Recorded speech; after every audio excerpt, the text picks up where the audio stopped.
और सोच कर देखना, एक बार पर्याय में मुनि और आर्य का भाई बहन थे, समउम्र थे और वो बातें चर्चा कर रहे थे धर्म की, और दूर से देखकर उसने निदान की, अफवाहें उड़ा दी थी कि ये लोग मुनि आर्य का किस तरह से बात कर रहे हैं।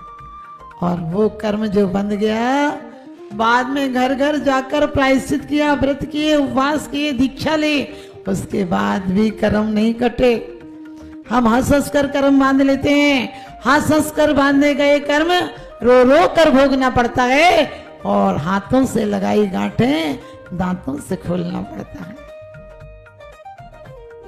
मात्र हंसी मजाक में रानी थी, कहीं से निकली, आप सबको पता है कनकोज जली रानी थी उस समय, बाद में वेदवती के बाद रानी हो गई थी, और उस समय बांधे गए कर्म निंदा गरहा कर ले, लेकिन वो कर्म नहीं छूटे। जो तुम कर्म करोगे वो तुम्हारा पीछा परछाई की तरह करते हैं, लेकिन बस जैन शासन इतनी ताकत देता है।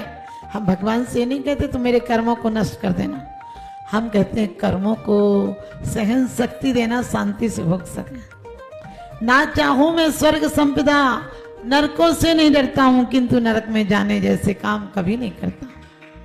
ध्यान रखना, हम परमात्मा से ये नहीं कहते तुम मेरे कर्म बदल दे।